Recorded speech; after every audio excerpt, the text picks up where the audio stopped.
Hello student, I am Sunita Jha. हम कर रहे हैं क्लास 6 साइंस का चैप्टर 3 फाइबर टू फैब्रिक। अपने प्रीवियस वीडियो में मैंने आपको पढ़ाया था कि वूल हमें कहाँ से मिलता है। इसके अलावा हमने वूल फाइबर से वूल यार्न बनाने तक के प्रोसेस को समझा था और हमने जाना था कि शीप और जो दूसरे एनिमल हैं उनसे हम कितने टाइप के वूल ले सकते हैं, कैसे कैसे एक्सपेंसिव वूल हमें मिल सकते हैं शीप और दूसरे एनिमल से। अब हम यहाँ पे पढ़ेंगे वूल के यूजेस, वूल की प्रॉपर्टी। इसके अलावा हम यह भी जानेंगे कि वूल इंडस्ट्री में जो वर्कर्स काम करते हैं उन्हें किस तरह की हेल्थ प्रॉब्लम का सामना करना पड़ता है। तो हम स्टार्ट करते हैं वूल के यूजेस से। तो देखिए यहाँ पे लिखा है use of wool. Wool is use to make sweater shawl that keep us warm in winter. यहाँ कहा जा रहा है कि वूल का यूज़ किया जाता है स्वेटर, शॉल और बनाने में किया जाता है जो कि हमें वार्म रखते हैं विंटर सीजन में। अब आपको ये तो अच्छे से पता है कि स्वेटर हम विंटर सीजन में पहनते हैं अपनी बॉडी को ठंड से बचाने के लिए।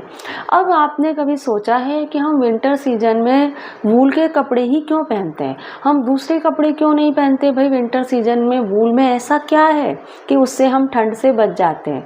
वूल के फाइबर में ऐसा क्या है कि वो हमें ठंड से बचा रहा है? तो ये एक सवाल अगर आपके मन में है तो उसका जवाब आपको आज इस वीडियो में मिल जाएगा। वूल का जो फाइबर होता है उसमें क्या होता है, आप यहाँ ध्यान से देखिएगा। वूल का जो फाइबर होता है उसमें नेचुरली इस तरह के क्रिम्प होते हैं, है ना, ये कहलाते हैं क्रिम्प। वूल के फाइबर में नेचुरली इस तरह के क्रिम्प होते हैं और बहुत सारे फाइबर आपस में एक दूसरे से इस तरह से जुड़े रहते हैं। बहुत सारे, कम से कम 100 फाइबर भी होते हैं एक वूल में। बहुत सारे फाइबर आपस में एक दूसरे से इस तरह से जुड़े हुए हैं, इनमें क्रिम्प है और आपस में एक दूसरे से इस तरह से जॉइन है। तो ये क्या होते हैं आपस में, इस कारण क्या होता है, इसका फाइबर काफ़ी थिक दिखता है। वूल का फाइबर काफ़ी थिक दिखता है। आपने वूल का जो बॉल देखा होगा, आपकी मम्मी जब स्वेटर वगैरह बुनती हैं तो आपने वूलन बॉल देखी होगी, तो उसमें आपने देखा होगा कि उसका थ्रेड जो है वो काफ़ी थिक है। अकॉर्डिंग टू अनदर थ्रेड वो थ्रेड काफ़ी थिक होता है। तो इसीलिए होता है क्योंकि एक तो इसमें काफ़ी क्रिम्प है और क्या है, ये आपस में बहुत सारे फाइबर इस तरह से जॉइन है। ठीक है, तो ये नेचुरली थिक होता है। वूल का जो फाइबर होता है वो नेचुरली, उसमें क्रिम्प भी है और नेचुरली थिक भी होता है। तो इस कारण क्या होता है, कई सारे स्केल होते हैं इसमें। अब स्केल यानी कई सारी परतें हैं, एक ही फाइबर में बहुत सारी परतें हैं फाइबर की। एक फाइबर, फिर दूसरा फाइबर, फिर तीसरा फाइबर, कई सारी फाइबर की परतें हैं एक ही फाइबर के अंदर। तो इस कारण क्या होता है, ये थिक भी होता है और हमें वार्म भी और थिक होने के कारण क्या होता है, इससे बना हुआ जो क्लॉथ होता है वो हमें क्या करता है, ठंड से बचाए रखता है। क्योंकि इसका जो थ्रेड है वो थिक है, तो जब इसको मूव कर दिया जाता है तो क्या होता है, ठंडी हवाएं हमारी बॉडी तो पास नहीं कर पाती है और हम ठंड से बचे रहते हैं। और इसके अलावा इसके फाइबर में एक क्वालिटी और भी होती है कि ये नेचुरली वार्म भी होते हैं, है ना। ये नेचुरली वार्म होते हैं और थिक होते हैं। क्योंकि मैंने आपको बताया क्यों थिक होते हैं, क्योंकि इसमें ढेर सारे क्रिम्प होते हैं और ये क्रिम्प होने के साथ साथ ये फाइबर आपस में एक दूसरे के साथ जॉइन होकर थिक फाइबर के रूप में कन्वर्ट हो जाते हैं। और थिक फाइबर के रूप में ये कन्वर्ट हो जाते हैं, इनमें बहुत सारे स्केल बन जाती है, परतें होती हैं। एक ही फाइबर के अंदर ढेर सारी फाइबर्स की परतें होती हैं। तो ये इतना थिक होता है, इसलिए ये हमें बचाता है सर्दियों में ठंडी हवाओं से। ठीक है, तो एक बार आप वूलन फाइबर देख लीजिए। वूलन फाइबर कुछ इस तरह का होता है। तो आप देख रहे हो इस फाइबर में कि इस फाइबर में आप देख रहे हो कि नेचुरली कितने सारे क्रिम्प है। और ये क्रिम्प तो नेचुरली इनमें है ही, साथ में ये फाइबर आपस में एक दूसरे के साथ जॉइन भी हो रहे हैं और एक थिक फाइबर बना रहे हैं। ठीक है, तो इस तरह का होता है हमारा वूलन फाइबर। अब आप वूलन बॉल को भी देख लीजिए। वूलन बॉल कुछ इस तरह की होती है और इसी से बनता है वूलन थ्रेड। और वूलन थ्रेड जो होता है वो काफ़ी थिक होता है अकॉर्डिंग टू अनदर थ्रेड के। ये तो आपने जानते ही होंगे अगर आपके घर में आपने अपनी मम्मियों को वूलन थ्रेड से काम करते हुए देखा हो तो। ठीक है, तो आपने वूलन फाइबर भी देख लिया, वूलन थ्रेड भी देख लिया और आपने ये भी जान लिया कि वूलन फाइबर हमें क्यों बचाता है सर्दियों में ठंडी हवाओं से। ठीक है, अब आप देखिए आगे पढ़ते हैं। आगे क्या लिखा है, it is use to make blanket, upholstery, carpet etcetera. अब हम इसका यूज़ करते हैं ब्लैंकेट्स बनाने में और अपहोल्स्ट्री बनाने में हम इसका यूज़ करते हैं। अपहोल्स्ट्री क्या है भाई? अपहोल्स्ट्री आप ऐसा करो, आप पहले इस इमेज को देखो। अब इस इमेज में देखिए आपके जो ये सोफ़े हैं इसके ऊपर जो कवर हैं वो किसके हैं? वूल क्लॉथ के हैं, वूलन क्लॉथ के हैं। तो ये जो वूलन क्लॉथ है इसके कवर क्यों बनाए गए हैं? क्योंकि ये होता है काफ़ी थिक और काफ़ी स्ट्रॉन्ग होते हैं ये, है ना। इसका जो फैब्रिक होता है वो काफ़ी थिक होता है, उसकी स्ट्रेंथ अच्छी होती है, काफ़ी स्ट्रॉन्ग होता है। तो क्या होता है कि सोफ़े के ऊपर के कवर, सोफ़े की जो गद्दियाँ हैं और जो हमारी कार की गद्दियाँ हैं, जो कुर्सियों की गद्दियाँ हैं, उनके ऊपर के जो कवर होते हैं वो क्या करते हैं? वूलन फैब्रिक से बना लेते हैं।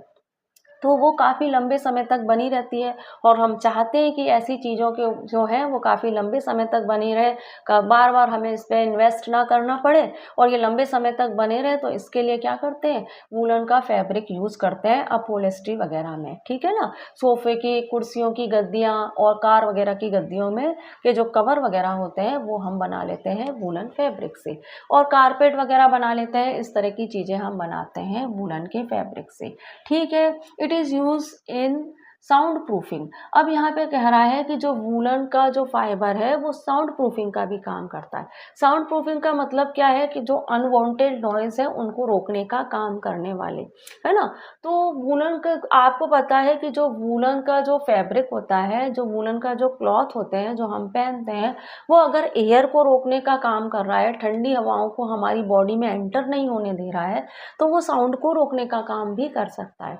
तो जो अनवांटेड साउंड है उनको रोकने का काम करता है वूलन क्लॉथ, है ना। अब आप इसको एक सिंपल एग्जांपल से समझिए कि आप अपने घर में खल्लड़ से कोई चीज़ कूट रहे हैं। आप खल्लड़ से कोई चीज़ कूट रहे हैं तो आप देखोगे कि इतनी तेज़ आवाज़ आती है कि आपके पड़ोसियों के घर तक आवाज़ पहुंचती है। तो अगर आप उसके नीचे कोई वूलन का क्लॉथ रख दो तो क्या होगा? वो साउंड थोड़ी सी कम हो जाएगी और इतनी ज़्यादा आपको अनप्लीजेंट साउंड नहीं लगेगी, थोड़ी साउंड कम भी हो जाएगी और अनप्लीजेंट भी नहीं लगेगी। तो क्या है कि वूलन का जो क्लॉथ है वो क्या है? साउंड प्रूफिंग का भी काम कर रहा है। तो इस तरह से वूलन क्लॉथ काम करते हैं साउंड प्रूफिंग के। अब देखिए यहाँ पे मैंने डू यू नो में कुछ लिखा है, वह भी हम पढ़ लेते हैं। क्या लिखा है? The thickness of the wool fibre correspond to the amount of crimp. यहाँ पे कहा जा रहा है कि जो वूलन फाइबर है उसकी थिकनेस पे डिपेंड करता है, उसकी थिकनेस इस बात पे डिपेंड करती है कि उसमें कितने क्रिम्प हैं, है ना। जिस फाइबर में जितने ज़्यादा क्रिम्प होंगे वह फाइबर उतना ही थिक होगा, है ना। क्रिम्प होंगे तो वो आपस में एक दूसरे के साथ क्लोज होंगे और क्लोज होंगे तो फाइबर नेचुरली थिक होगा। तो जिस फाइबर में जितने ज़्यादा क्रिम्प है वह फाइबर उतना ही ज़्यादा थिक होगा। अब ये कहा जा रहा है fine wool like merino have up to 100 crimp per inch. अब मेरिनो जो वूल है उसको काफ़ी अच्छा माना जाता है। क्यों माना जाता है उसे काफ़ी अच्छा? उसको काफ़ी अच्छा इसलिए माना जाता है क्योंकि उस पर इंच पर 100 क्रिम्प है। पर इंच पर 100 क्रिम्प होने के कारण मेरिनो जो वूल है उसको काफ़ी अच्छी वूल माना जाता है, ठीक है स्टूडेंट। अब हम करते हैं प्रॉपर्टी ऑफ वूल। वूल की प्रॉपर्टी देख लेते हैं कि वूल में क्या क्या प्रॉपर्टी होती है। अब देखिए यहाँ लिखा है since the wool fibre are scaly and naturally interlocked they can easily spun. मैंने जैसा आपको बताया कि जो वूल का फाइबर होता है वो स्केली होता है, उसमें बहुत सारी परतें होती हैं, है ना। इस फाइबर में ढेर सारी परतें होती हैं इसीलिए ये थिक होता है और इसमें ये आपस में इंटरलॉक्ड होते हैं। इसके जो फाइबर होते हैं वो नेचुरली आपस में इंटरलॉक्ड होते हैं, जैसा कि मैंने आपको इमेज में दिखाया था कि इसके फाइबर नेचुरली इंटरलॉक्ड होते हैं, स्केली होते हैं, तो ये इजीली स्पन भी हो जाते हैं। अब भाई आपस में इसमें नेचुरली क्रिम्प है और ये स्केली है, इंटरलॉक्ड है, तो इनको स्पन करने में ज़्यादा प्रॉब्लम नहीं आएगी, ठीक है, अकॉर्डिंग टू अनदर फाइबर, ठीक है। आगे बढ़ते हैं। The natural crimp of this fibre provide bulk, है ना। अब इसमें नेचुरली क्रिम्प है तो क्या होता है? ये फाइबर जो होता है वो बल्क में नजर आता है, थोक में नजर आता है। नेचुरली क्रिम्प होने के कारण ये फाइबर जो है वो थोक में नजर आता है। Forming cloth that retain heat particularly efficiently. और इससे जो क्लॉथ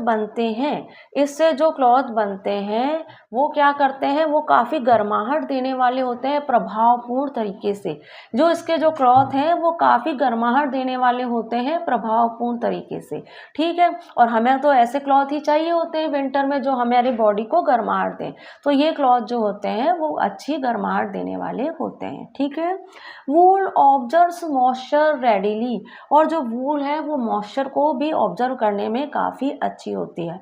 वूल जो है वो वाटर को ऑब्जर्व करने में भी अच्छी होती है और मॉइस्चर को ऑब्जर्व करने में भी काफ़ी अच्छी होती है। तो ये प्रॉपर्टी होती है हमारे वूल फाइबर में। अब यहाँ देखते हैं क्या लिखा है डू यू नो में। डू यू नो में दिखा है shahtoosh is the king of wool. It is under coat of the Tibetan antelope. अब यहाँ पे कहा जा रहा है कि जो तिब्बतन एंटीलोप होती है उसके जो अंडर कोट है, उसके जो स्किन की पतली लेयर से लेके जो वूल निकाली जाती है, वो जो वूल होती है उसे कहते हैं शैतूश, है ना।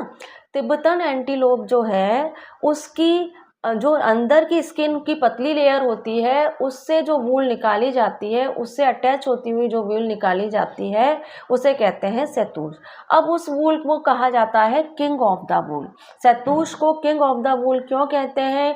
It is considered to be world's finest and warmest wool, क्योंकि ये संसार की फाइनेस्ट और वार्मेस्ट वूल में से मानी जाती है। अब हमको तो वार्मेस्ट वूल को वार्म होना जरूरी है, तभी तो वो हमें सर्दियों में बचाएगी ठंडी हवाओं से, है ना। तो ये क्या है, ये जो शैतूश वूल जो है वो क्या है, वार्मेस्ट है और क्या है, फाइनेस्ट वूल है जो हमें तिब्बतन एंटीलोप से मिलती है। आपको पता है कि एनिमल की जो अंडर स्किन वाली जो वूल होती है वही सॉफ्ट होती है, फ्लूफी होती है और उसी से ही हम स्वेटर और शॉल वगैरह बनाते हैं, जो उसकी स्किन की पतली लेयर को लेते हुए निकाली जाती है, ठीक है।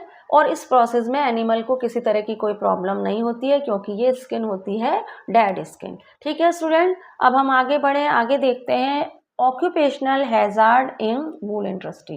अब वूल इंडस्ट्री में काम करने वाले जो वर्कर्स होते हैं उनको किस तरह की ऑक्यूपेशनल हैजार्ड हो जाते हैं, वो क्या है वो हम देख लेते हैं। Many people earn there livelihood by working in the wool industry. बहुत से लोग अपनी लाइवहुड के लिए वूल इंडस्ट्री में काम करते हैं। People who work as sorters get infected by bacterium. अब यहाँ पे कहा जा रहा है कि जो लोग शॉर्टर का काम करते हैं वो इन्फेक्टेड हो जाते हैं बैक्टीरियम से। अब शॉर्टर क्या है, पहले आप यह समझिए, शॉर्टर वह कहलाते हैं जो कि वूल को सेपरेट करने का काम करते हैं। अब आपको पता है कि वूल जो है वो हम सिर्फ शीप से ही नहीं लेते, और भी कई तरह के फर वाले एनिमल से लेते हैं जिनकी बॉडी में हेयर है, उनसे हम वूल लेते हैं। अब इन सारे वूल्स को, अलग अलग तरह के एनिमल से ली गए वूल को एक वॉश टब में डाला जाता है, साफ होने के लिए धोया जाता है वॉश टब में। और वॉश टब में धोने के बाद हम इनको सुखाते हैं, और सुखाने के बाद क्या करते हैं, अलग अलग टेक्सचर की, अलग अलग टाइप की वूल को सेपरेट करने का काम किया जाता है। तो ये जो इंडस्ट्री में जो शॉर्टर होते हैं वो अलग अलग टेक्सचर, अलग अलग टाइप की वूल को सेपरेट करने का काम करते हैं। तो ये जो सेपरेट करने का काम करते हैं शॉर्टर, तो उनको क्या होता है, वो बैक्टीरिया से इन्फेक्टेड हो जाते हैं, क्योंकि जो वूल होती है उसमें बैक्टीरिया होते हैं। वूल में बैक्टीरिया होती है तो ये बैक्टीरिया, इन शॉर्टर्स भी इस बैक्टीरिया से इफेक्टेड हो जाते हैं और उनको हो जाती है एंथ्रेक्स नाम की बीमारी हो जाती है। उनको एंथ्रेक्स नाम की बीमारी हो जाती है, जो क्या है, एक तरह की ब्लड डिजीज है ना, ब्लड में होने वाली बीमारी है, और इसे कहते हैं हम शॉर्टर्स डिजीज। और इस डिजीज को हम क्या कहते हैं, शॉर्टर डिजीज कहते हैं। देखो यहाँ पे लिखा भी है, anthrax which cause a fatal blood disease called sorters disease, ठीक है। This is very common in wool industry, और ये वूल इंडस्ट्री में काम करने वाले वर्करों में बहुत कॉमन है, उनमें इस तरह की बीमारी होना काफ़ी कॉमन है। और जो एनिमल्स के साथ काम करते हैं ना, उनमें भी इस तरह की बीमारी हो जाती है। तो एनिमल्स के साथ जो वर्क करते हैं उनमें इस तरह की बीमारी, एंथ्रेक्स और ब्लड डिजीज वाली बीमारी होना एक कॉमन बात है, ठीक है। अब आगे क्या प्रॉब्लम आती है, वूल इंडस्ट्री में काम करने वालों को एंथ्रेक्स नाम की शॉर्टर डिजीज तो हो ही जाती है, इनको ब्लड प्रॉब्लम हो जाती है, ब्लड में खतरनाक बीमारियां हो जाती हैं, तो ये प्रॉब्लम तो इनको होती ही है। आगे क्या लिखा है कि जो वूल की जो प्रोसेसिंग होती है उसमें क्या होता है, नॉइज होती है, इनएडिक्यूट लाइटिंग होती है, मतलब अपर्याप्त लाइट, मतलब कम मात्रा में लाइट होती है। उसका जो प्रोसेसिंग होता है, वूल यार्न बनाने का जो प्रोसेस होता है, उसमें नॉइज होती है, कम मात्रा में लाइटिंग होती है, हाई टेम्परेचर होता है और ह्यूमिडिटी लेवल होता है काफ़ी अच्छा। तो ये सारे प्रोसेसिंग करते समय ये सारी चीज़ें भी होती हैं और वर्कर्स को इन सारी चीज़ों से गुजरना होता है। May have a deleteriously effect on general health, और ये सारी कंडीशन भी जनरल हेल्थ, किसी व्यक्ति की हेल्थ को इफेक्टेड कर सकती है। भाई ये सारी कंडीशन से कोई इंसान रोज गुजर रहा है तो दिखती बात है उसकी हेल्थ, उसकी जो जनरल हेल्थ है वह भी इफेक्टेड होगी। ठीक है, तो ये सारी प्रॉब्लम होती है वूल इंडस्ट्री में काम करने वाले वर्कर्स को। अब स्टूडेंट, हमने वूल को पूरी तरह से पढ़ लिया है।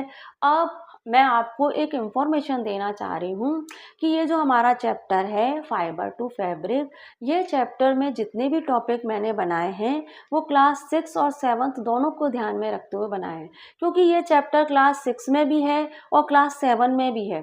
कुछ क्लास 6 में है, कुछ क्लास 7 में है, तो मैंने क्लास 6 और 7 दोनों को ही ध्यान में रखते हुए टॉपिक्स बनाए हैं और मैंने वो सारे टॉपिक दिए हैं जो इस चैप्टर से कनेक्टेड हैं, ताकि एग्जाम में आपको किसी भी तरह का कोई क्वेश्चन आए तो आपको प्रॉब्लम नहीं आए, आप हर तरह के क्वेश्चंस को कर पाएं। तो अगर आप इन वीडियो को आप अच्छे से देखेंगे तो आप किसी भी क्लास के बच्चे हैं, आपको किसी भी तरह की कोई प्रॉब्लम नहीं आएगी। ऐसी मैंने पूरी कोशिश की है आपके लिए। तो हम मिलते हैं हमारे अगले नेचुरल फाइबर, जो कि हमें एनिमल से मिलता है, सिल्क फाइबर। तो मिलते हैं हमारे अगले वीडियो में। Thank you for watching.